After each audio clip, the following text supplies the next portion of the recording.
はあ。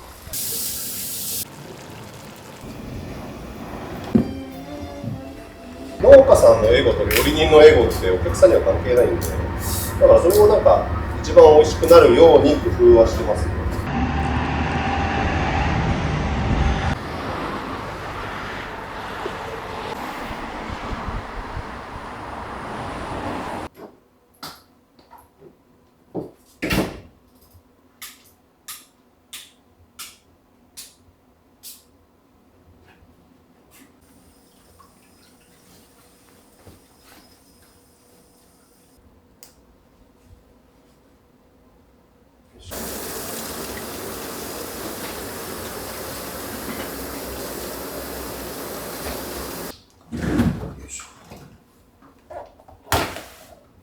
このお店はどれくらいからやられてるんですか？こ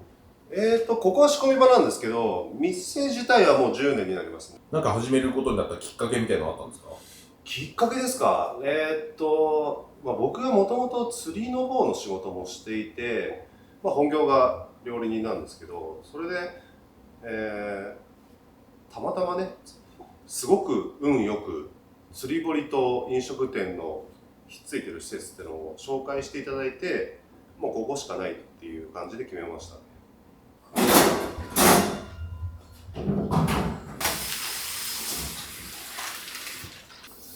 これはこれから何を仕込まれるんですか？これベーコンですね。ちょうど今、4日間味付けをつけてたものを今日完成させるっていう感じですね。どうしてもパスタに使う材料ってシンプルなものが多くて、その中でもベーコンって結構、要というか、醤油ラーメンで言ったら醤油みたいなところに当たるんで、当店の味にしたくてベーコンから作ることにしました。これはもう10年前からずっと同じ味ですね。ボリューム的には何キロぐらいあるんですか、今日は？何キロだろう。もう豚バラ、よくある豚バラ2本分ってやつですね。昔、オープン当初の頃は普通にこうビニール袋でこうソミュールって言って味付けの塩水でベーコンをつけるんですけど、ちょっと店が軌道に乗ってきたぐらいの時にこう真空パックとかになるようになって、真空パックの方が早く中に染むというか、これちょっとだいぶ時短できるようになりましたね。豚肉自体のこだわりみたいなのもあるんでしょうか？豚肉はこれもお肉屋さんと共同のこだわりなんですけど、せっかくなんで塩尻さんですね。長野県塩尻さんの岩だれ SPF ポークっていうすごくこう脂身の美味しい豚で、なんか豚の脂身って嫌われがちじゃないですか。それがなんかもう完全に豚の脂身が味方になってくれるような豚ですね。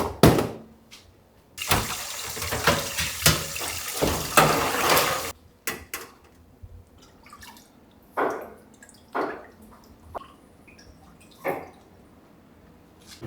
れは何の機械ですか？これスチームコンベクションっていうんですけど、普通ベーコンってチップをいぶしてる温度で火を入れながら燻製するんですけど、うちの場合はどうしても気候とか気温によって変わっちゃうんで、それを安定させるためにあらかじめ火入れは完璧にしておいて、後から冷燻で燻製の香りだけつけるっていう。今だから作ってるのはロティですね。ロティとかステーキなんですけど、状態を作ってから燻製するっていうオリジナルのやり方でやってます。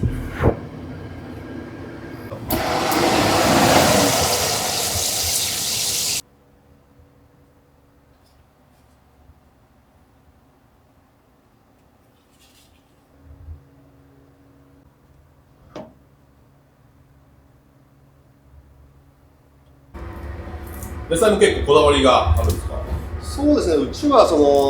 サラダバーやってるんですけど、提携農家さんとうちの両親が農家なんですよ。てか僕農家の息子なんで、野菜はやっぱ昔からなんていうんですか、美味しいものを食べて育ってるんで、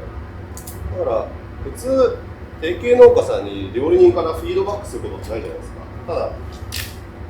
自分家なんで、例えばちょっとルッコラこれ肥料をあげすぎで味が濃すぎるからもうちょっと優しくしたいからあんま肥料あげないでくれと、そういうフィードバックを毎年毎年繰り返して野菜も結構食べやすいというか、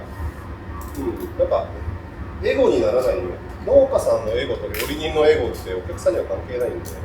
だからそれをなんか一番美味しくなるように工夫はしてます。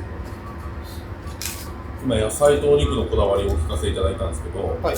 お店全体のこだわりとか他のお店との違いみたいなのあれば教えていただけますか？そうですね、うちはもうなるべく自然食材で、僕も料理始めて20年超えるんですけど、なんかこう20年やってきたからあまりこう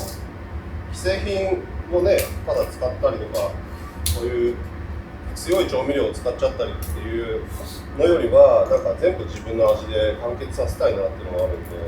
なのでとにかく一番は自然食材にこだわってるところですかね。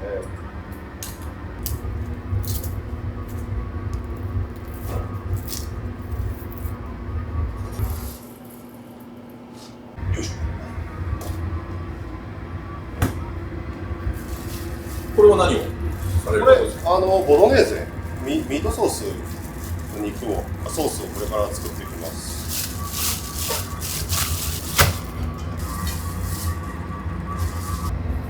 日本のミートソースって合いびきが多いじゃないですか、ハンバーグ。うちはもうなるべく牛でやりたくて、もう牛 100% ですね。国産の牛 100% で、ちょっとかなり肉屋さんに無理を言った引き方でやっ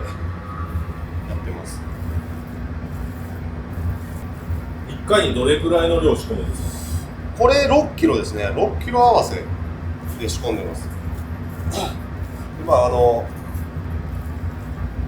煮込み系なんで、その効率、どうしてもイタリアンってフライパンの上で大体のことが成立してその場で作るってイメージがあるんですけど、今度ボロネーゼに関してはどうしても仕込み時間かかっちゃうんで、ある程度まとめて仕込んでます。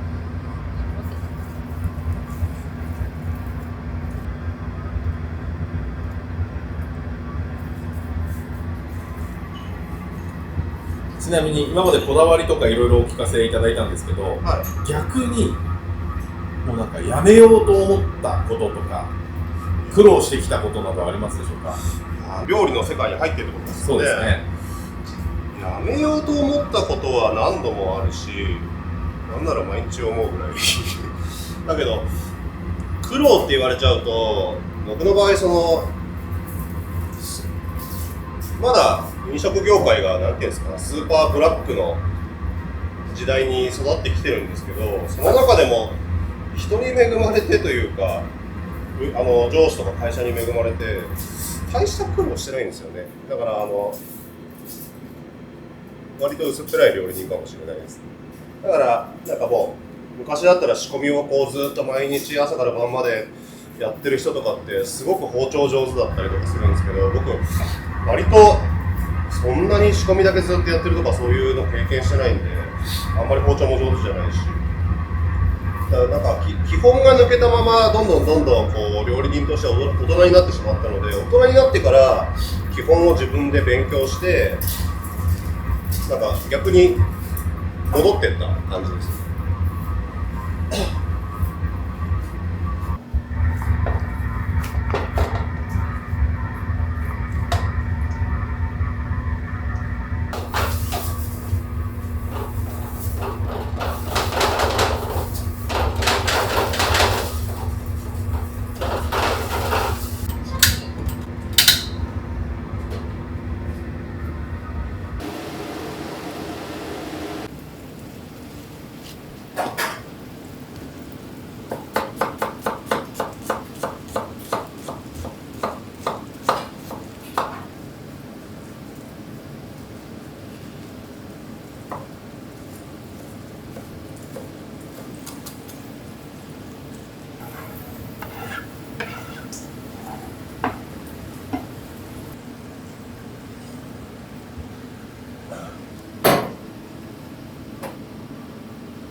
壊してるわけじゃないですから、ギリギリ当ててるんですよ。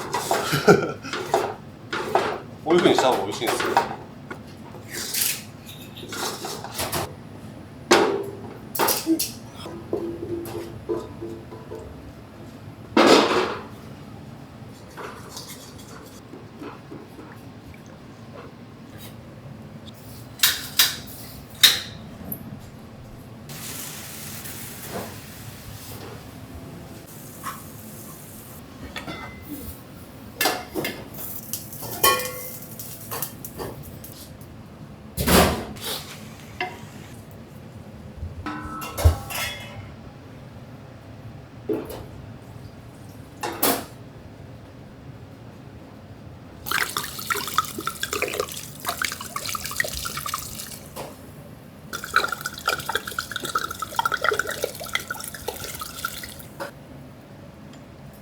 前に入れれば入れるほど高いボロネーゼになるんですよ。だからこんなにね、アホみたいに入れることはあんまないと思うんですよ。お店に来る方はどういう方が多いですか？そうですね、うちはまあイタリアンだとコースで、前菜があったりスープがあったりお肉があったりするんですけど、うちは生パスタ専門店なんで今やってるのがなんで一皿完結なんですよ。だからその一皿でやっぱ満足していただけるようなのをこう10年やってると、お客さんやっぱすごくこう食にこだわりがある人とか、あと食にこだわりがあってお子さんの料理とかを結構気使ってる方が、そうですね、そういう女性が多いですね。あと本当に食べ歩きの好きな男性の方とかで、最近だとね、そのインスタとか見て若い人も増えてきましたけど、やっぱ総じてなんですか、やっぱ食にすごく興味のあるお客さんが多い気がしますね。だからボロネーゼってなんか何時間煮込んだとかってあるんですけど、牛肉のうまさもそうだし、トマトの爽やかさもそうだし、長く煮込んじゃうと要は両方死んじゃうんですよね。だから僕はなるべく最短の時間で作れるようにしてますね。うちのボロネーゼは。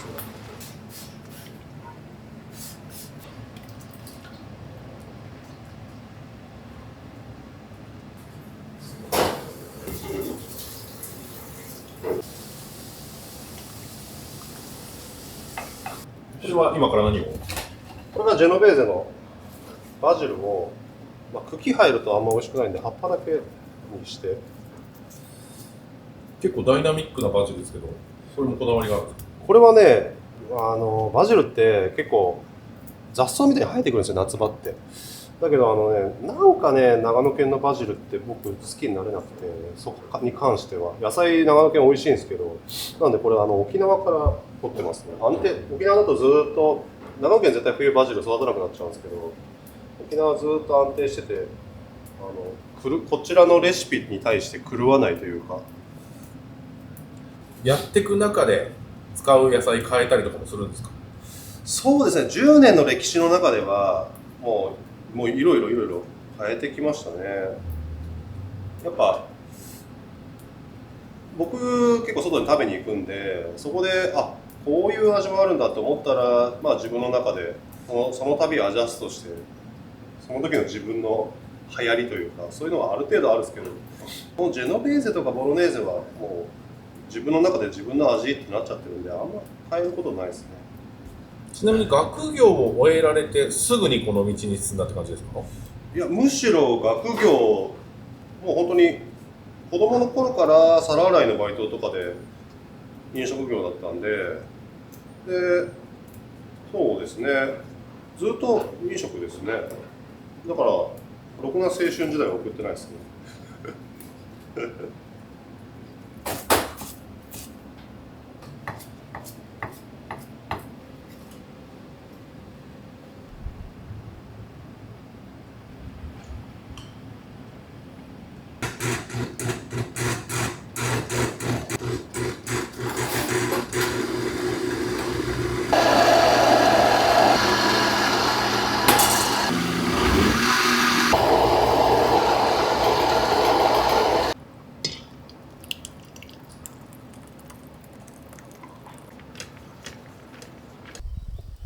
実際お店で使うやつですか？そうですね。自家農園で賄える部分は自分のところで、あんまりその辺にないような野菜をここで育ててて、知り合いの農家さんとかにはレタスとかキャベツとかそういう分かりやすいものを入れてもらってて、ここはもうオーダーした野菜たちですね。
これ今魚焼いてますけど、はい。この店は釣り堀が併設されてるって感じなんですよね。釣り堀が併設されてるというよりも、釣り堀に僕の趣味のパスタ屋さんがついてる方が正しいのかな。もともと僕フランス料理専門って言ったじゃないですか。だからフランス料理をやるわけではないけど、こう食材にこだわったりとか内容にこだわるとどうしても時間と手間がかかりすぎちゃうんですよ。その時にその手間をかけてレストランだけでやってしまうと、経営上微妙だなっていう部分で、僕のそのもう一つのフィッシングアドバイザーっていう職業をメインにして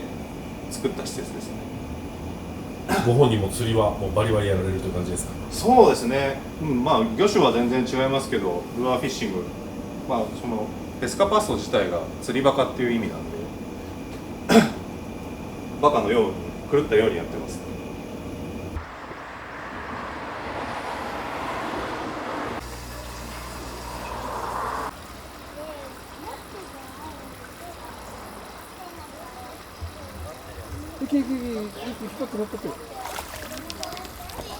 釣れた。やったー。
お願いします。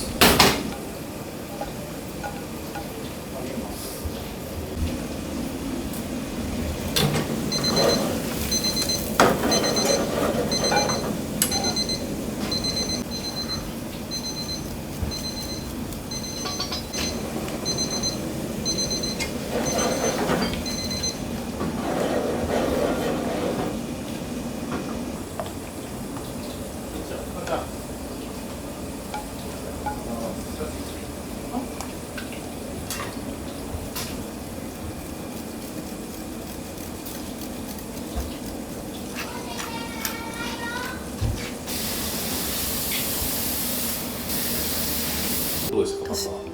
とても美味しくいただきました。特に渡りガニのからエキスが出ててとても濃厚なトマトソースと、あとクリームソースの方もホワイトソースかごめんなさいもうとても美味しくいただきました。昔から知ってはいたってことですか。そうですね、ここを通るたびに、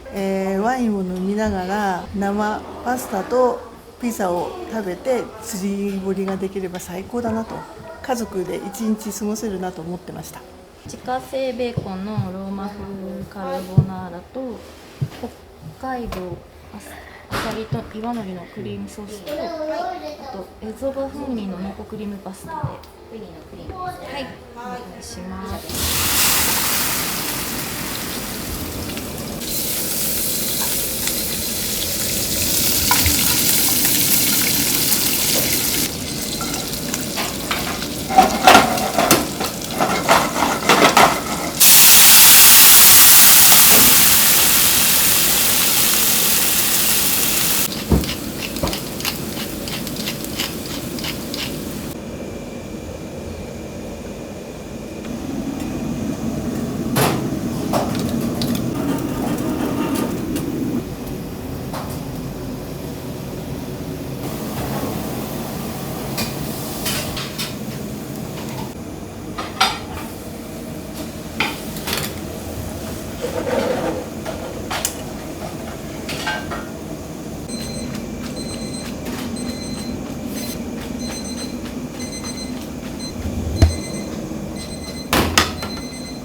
ちなみにこの店はよく来られるんですか？そうですね、結構来ますね。なんかこの店来たらこれ食べとけみたいなおすすめのメニューがありましたら。スルメイカの黒いパスタが美味しいですね。おすすめです。ぜひ。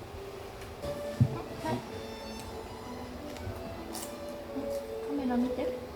カメラ見て。ここ見てもらう。グーって。グーって。うまいって。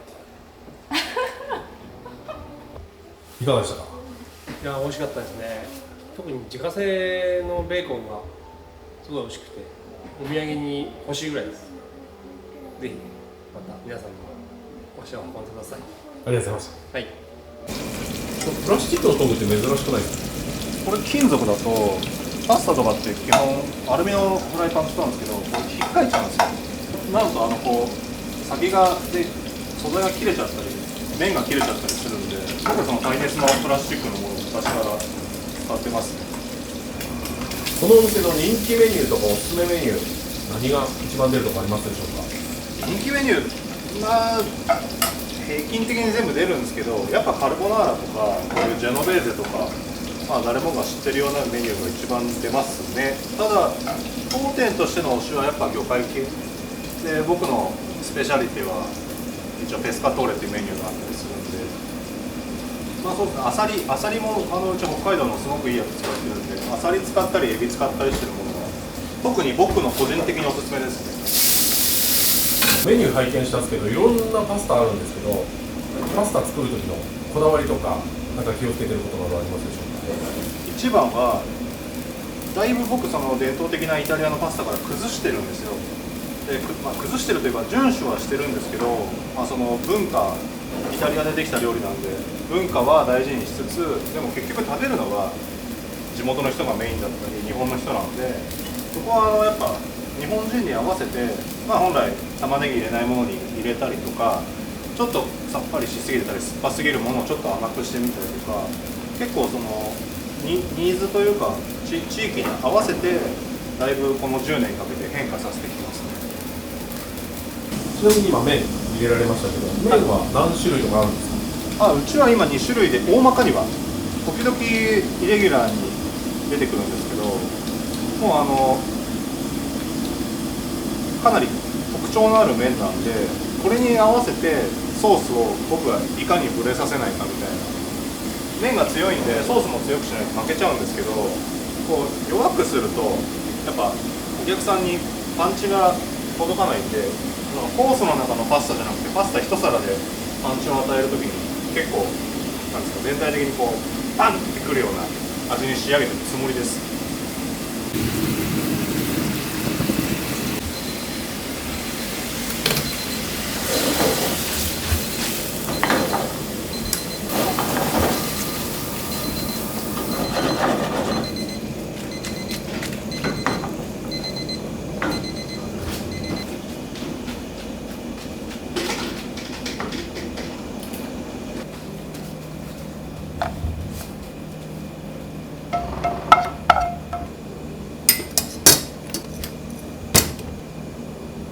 では最後に今後このお店をどうしていきたいとか意気込みあれば教えてください。もう10年やってて、自分でやり続けてきちゃってる部分もあるんで、今後はやっぱそうですね、自分の子供も含めて後世にある程度引き継いでいきたい部分と、やりたいことはね、次から次へと出てきちゃって、僕の場合ちょっと飲食以外の部分もだいぶ手を出してるので、バランスですね。今40歳ちょいなんですけど、60歳までは自分のやりたいことはあれもこれももう思いつきでも何でも飛びついてやっていこうかなと思ってるんで、あくまでそのベースとしてこの店があって、そこからいろいろやりたいなと思ってるんですけど、その気分で突発的に動いちゃうんで、今後どうなるかまだ分かんないですけど、またちょっと今後どうなるか見てていただければなと思います。ありがとうございました。